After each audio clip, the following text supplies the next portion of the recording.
The beings are 3 to 4 feet tall and weigh 25 to 50 pounds. They have grayish skin and large heads. Not only did Lazar see discs there, he also saw aliens. What did these alien beings look like? He saw several different types, or one type, or... He saw the single type, the little gray, 3 times. Once through the door, once when he was taking the drugs, the pine-smelling fluid, and once when he went to the MGM for the lie detector test. When he opened the door for this room where they were going to take the test, there was a desk and a chair and a setting that reminded him of the incident at S4 when he saw the alien, and he nearly fainted. Gene Huff was there and said that he nearly fainted. These beings said that man was the product of externally corrected evolution. They said that man as a species had been genetically altered 65 times. They referred to humans as containers, yet I don't know what we are containers of. As I'm sure you know now, it was impossible for me to corroborate the information. Was Lazar purposely brought to S4, do you think, to leak information? That's always been a possibility. It's always been a possibility to leak information to John there, false information, to lead them in a different direction. And I've never denied that. That could be true.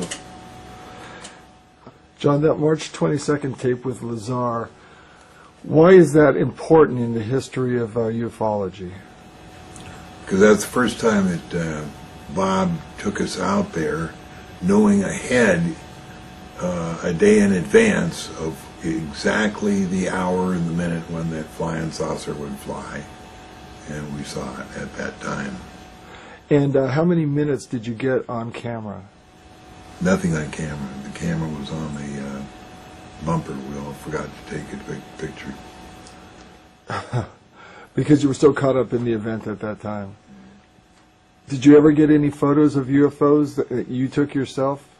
Have you ever taken... No, but Bob or George Knapp did the next Wednesday night of it going around. Now, have you ever had an experience with Wackenhut security? I know you and Bob and Jean and some of your wives went out one time.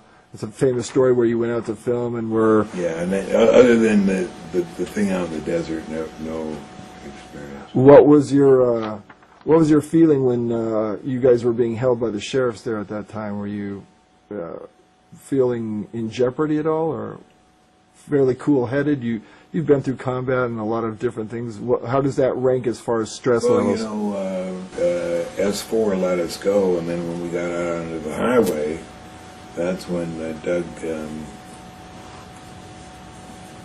was his name? The sheriff. The sheriff. That's when he stopped us, and he knew all of us. And he said, okay, hands against the car, all I want to know is 2 things. Why are there 5 guys in this car and there was only 4 on the test site? And where's the 9mm?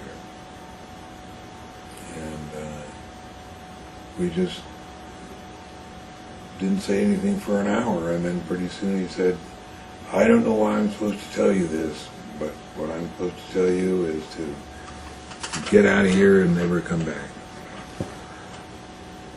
How was Bob Lazar treated by the FBI agent on the debriefing the day after the night, viewing objects above Groom Lake with you? I don't know. Bob said it was pretty rough. What did he say happened?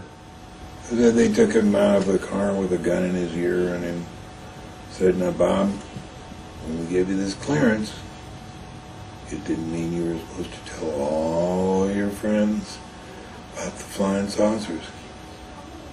And what did Bob do after that in regard to disclosing information? Well, he didn't make up his mind then. He said that he didn't clearly say he wanted to stay or didn't want to stay, but eventually he decided not to stay. And eventually he left S4. Yeah. So So is it possible Lazar was given false information in hopes that he would spread it, do you think? Or do you think this is what he discovered was actually what was going on? Where are you today on that? I think he discovered what was actually going on, but I do admit the possibility that it was, bogus. Well, do you keep in contact with Gene Huff and Bob Lazar at all?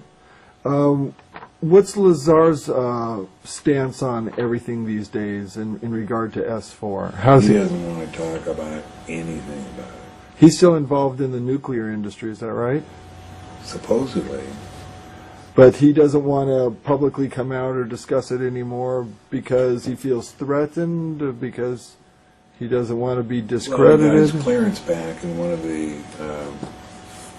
of the promises when he got his clearance back is they said, "Now, Bob, you're not going to give us any more trouble, are you?" Obviously, if this information is true, the ramifications are far-reaching, and you don't have to be a nuclear physicist to figure that out. Lazar summed up his feelings when stating, "The hardware and technology that I was exposed to should be placed in the proper hands of the scientific community, and it is the right of every person on Earth to know that there is physical evidence which proves that there is life elsewhere, and that at least one form of that life has been here."